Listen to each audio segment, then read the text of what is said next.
Welcome back to Taste of Victory. I'm TastyRC, and today we got a black deck profile for you guys. So this is going to be Zoobagon Punch Blastmon focused. So this is a very fun deck because the main goal of it is big, huge security swings with gigantic DP that makes you feel super buff. And if you can't get to it, you got a nice line of blockers to fall back on between your Mega and your Champion lineup and rookies. So let's go ahead and get straight into it right away. So first up, we got, let's pull up our stats. We got 5 Digitama. 4 of them are going to be the main set Kapurimon from 1.0. Your turn, while this Digimon has Reboot, it gets plus 1000 DP. So because of Zoobagon Punch and our inheritables, we in theory should be able to get any of our Digimon up to the 16,000 to be able to hit the Reboot off of Zoobagon Punch, and then be able to get that plus 1000 off Kapurimon. Also, if we are now able to hit that, we have Toy Agumon, which we'll get to in our rookie lineup, which grants Reboot, so Kapuri synergizes with a lot of our deck very well. Similarly, we got the starter deck Kapurimon, which is your turn, while your Digimon has Blocker, it gains plus 1000 DP. So same concept, different condition to meet, and we got a ton of blockers here. I can make any of our Megas blockers with the right inheritables and Zoobagon Punch card, so that works as well with that for hitting that threshold. So, since we're going to be referring to Zoobagon Punch a lot, let's go ahead and get to what that card does just right away, right now. This is the only option card we're writing because it is the crux of the deck and the main gimmick. That is going to be Final Zoobagon Punch. Main, one of your Digimon gets plus 3000 DP until the end of your opponent's next turn. Then, if that Digimon has 16,000 DP or more, that Digimon gains Blocker. When an opponent's Digimon attacks, you may suspend this Digimon to force that opponent to attack it instead. Reboot, unsuspend this Digimon during your opponent's unsuspend phase, and security attack +1 until the end of your opponent's next turn. So not only does this turn all of your Megas into giant beaters with extra security attacks, you can also unsuspend it during your opponent's unsuspend phase to protect it from being swung over, while also being a blocker, so your opponent has more walls to get through to be able to get to your security. So finally, but Megas and Zoobagon Punch and an unplayable hand if you try to up this past 3. A lot of people will even argue that 2 is your sweet spot, but I really want to see Zoobagon since it's the crux of the deck, so we're going to put it at 3. So now we're going to get to our rookie lineup, which is 13. 13 is like the absolute lowest I really like to go on rookies because you want to see one in your opening hand because that opening turn draw is crucial, not only for the momentum, but also so you don't have to hard cast a bunch of memory over to your opponent and start off at a deficit. So first up, let's start with Hagurumon. Hagurumon is a 2 cost to play vanilla 3000 DP rookie. So the advantage there is you get to play out something pretty cheap and it helps you memory choke your opponent if you're at that range, and if not, it helps you go wide. Next up, we got Gatsumon. So Gatsumon is a blocker, and when attacking, lose 2 memory.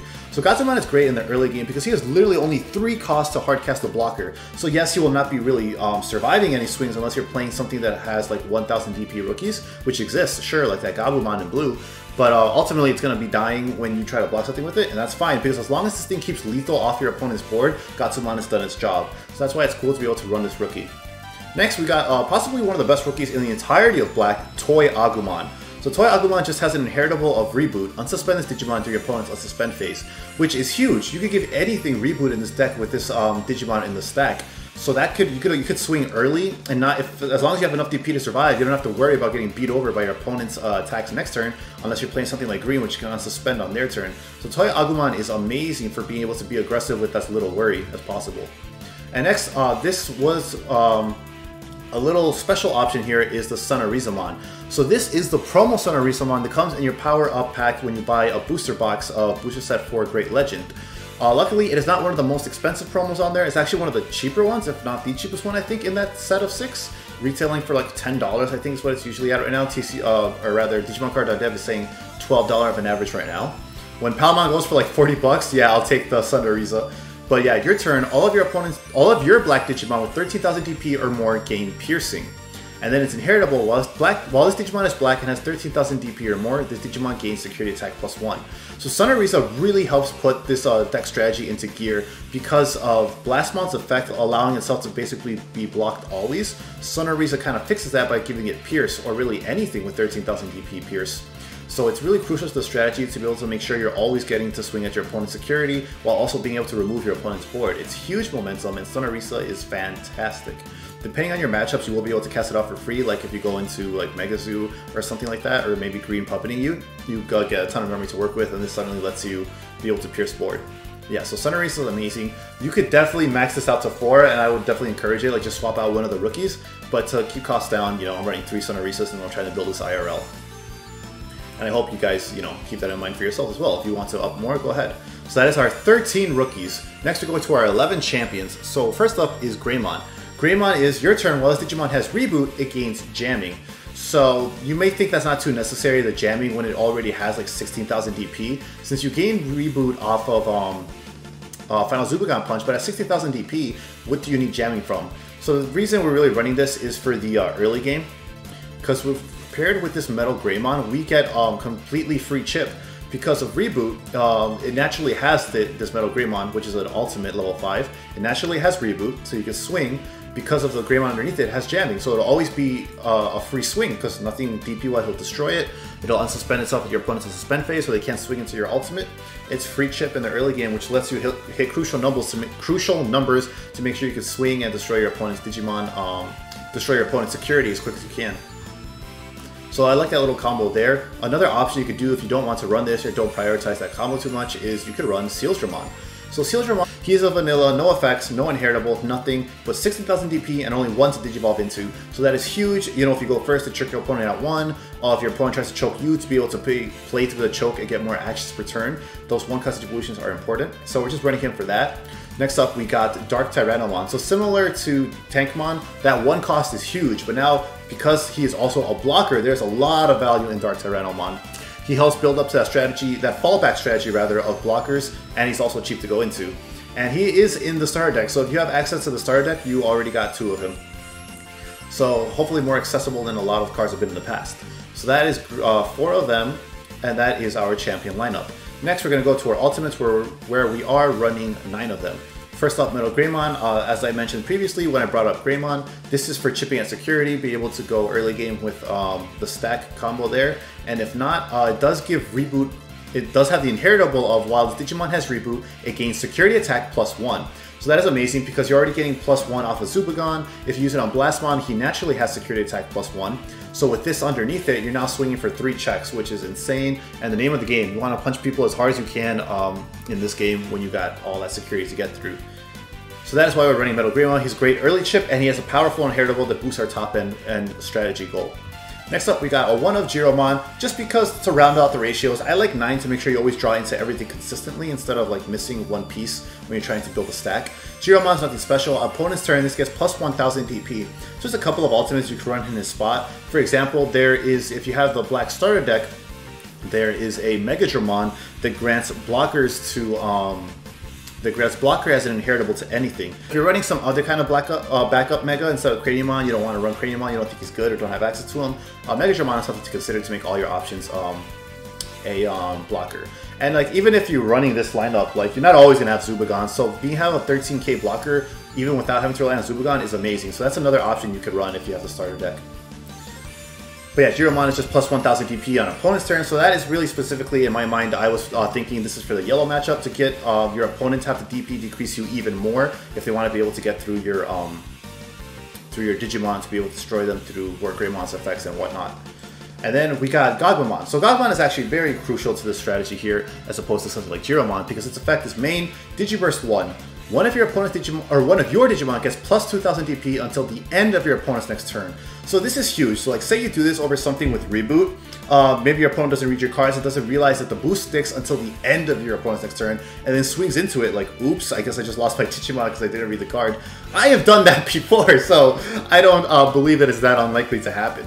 So that is cool because also you can boost yourself in the early game. Like if you have Toyagumon underneath it, you can boost the entire rest of the stack for like what, 11,000 DP, and then pretty safe swing, and then you'll be able to reboot and not have to worry about getting swung over next turn. And then all turns, this Digimon gets +1000 DP, so that's great. So you have even more DP to be able to swing at security, to be able to beat over anything on board, to be able to protect yourself from DP minusing against your yellow opponents on their turn. So yeah, Gogmamon overall, his effect and inheritable is fantastic for those reasons, and that's why we run 4 of him.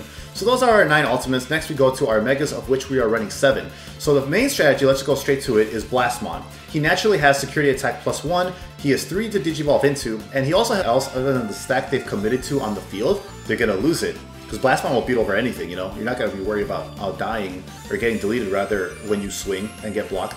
So that's pretty cool for removing bodies off board. So you just want to make sure if you don't have Zubagon and Punch, or if your opponent has a lot of bodies on board, hold on to Zubagon for when it's most optimal. So, you know, don't waste your security attack, your 3 checks just to get blocked by someone's unsuspended Digimon. So that is unfortunate, but also that's why we have the Sun Orisa. This guy lets you pierce, so even if they do block that way, you still get all your security effects and you get to remove bodies on board. So Sun Orisa is a really powerful rookie to run this deck for that very reason. And he is the crux of the deck because he has 13,000 DP, so you don't have to do any boosts. You can just naturally go into Zubagon and get all the bonuses off of it. Next up, we got 3 of the backup Mega, which is Craniamon. He is a blocker naturally, and all turns, your Digimon with blocker can't be deleted by your opponent's effects. So this doesn't come up too much in this meta since you don't have Gaia Force as prevalent with red not being representative of a color as we saw over the Core TCG and Pro Play Games tournament weekend. But it's still something nice to have protection, especially with how many blockers you could potentially run at each of your levels. And you also 12,000 DP, so really all you need is like a Gogmamon underneath him or something else like that to boost him up to 13,000 DP and then also be in Zubagon punch range. So that is definitely something to be as a fallback Mega if you want to fall back on that blocker strategy until you can actually, you know, draw into the line you want to see and draw into Zubagon Punch. Next up, we got our level 7s. So this does put it a bit in the pricey range.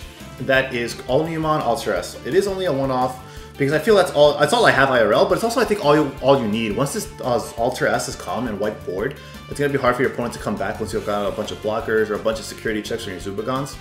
So a lot of people are familiar with them, but yeah, he triggers D-Digivolve 1 on all destroy anything because of that massive D-Digivolve 1 on everything. So yeah, Ultra S is really good game swinger. But the main one we're running is Chaosmon. He is 6 to Digivolve into, has piercing naturally, and when Digivolving, unsuspend this Digimon, then it can attack your opponent's Digimon. This effect allows you to attack unsuspended Digimon as well. So the combo here is that you want to Zubagon onto Blastmon, and then once you've done that, he's got security attack +1 from Zubagon, from himself, that is 3 checks, then you Digivolve into Chaosmon. He loses the security check he naturally has, but you still keep the Zubagon Punch security attack +1. So now you check for another 2, and that is literally all of your opponent's security. So if you had Sun Orisa out, you probably remove something if they tried to block with it, although likely if Sun Orisa's out, they're probably just going to let it go through. And after this, you get to attack another Digimon to be able to do the second checks, including an unsuspended Digimon, so you are clearing their board massively while also getting rid of literally all their security. So this combo is amazing, and you don't really mind how much memory you give someone off it if you get it into the full combo range where they're literally at 0 security, and they have to make all use of all that memory you just gave them to be able to have any chance of a comeback. Yeah, Chaosmon is a fantastic combo to go over Blastmon and really aggressive at removing security and your opponent's board. Chaosmon amazingly combos well with this deck for that reason. But do be careful, you know. It can clear board, but this is a meta where people can make a lot of do with the memory you give them. So just be very careful with how you plan to pass over that 6 memory of Chaosmon. So we've gone over Zubagon, and I think you guys get the understanding of how good this option is for this deck. So let's go ahead and go to our last tamer, and that is Tai Kamiya. So a lot of people ask, why not Izzy instead? Because what Izzy does is it reveals the top 3 cards, I believe, of your deck. And then if it's all black, you get to gain 1 memory, and you get to stack them back in any order you want. So if you're bricking, you can unbrick your next draws. The reason I am running Tai instead is again for the yellow matchup, because we saw how popular it was at the PPG and Core TCG tournament, which was over 100 people, one of them having over 200 people. Yellow was like a majority of the turnout. So start of your turn, if you have 2 or less memories, set your memory to 3, and then opponent's turn, all of your black Digimon get plus 1000 DP. So this, if you have multiple bodies on board, and you have like even one guy with this huge memory off of the Zubagon, this just makes it so hard for decks like War Greymon to be able to power through and DP minus everything. Like sometimes they'll be literally just that 1 DP that Tai gives you off, and it's infuriating for them. Huge advantage for you, and it's fantastic because you still get that 3 memory at the start of your turn. So that is the black deck, that is the big punch. You just build up, swing as many security attacks as you can, and clear board when you're able to. Otherwise, you kind of play it slow and try to block until you get up into that strategy. That's Black Punch. I hope you guys liked it. Let me know if you've been testing it and what you like in your changes personally. If you try this deck out, please let me know how it's working out for you, any changes you would make after those experiments. So, let me know what you thought. I'll see you guys in the next video, and until that next video, remember to stay hungry until you get a taste of victory.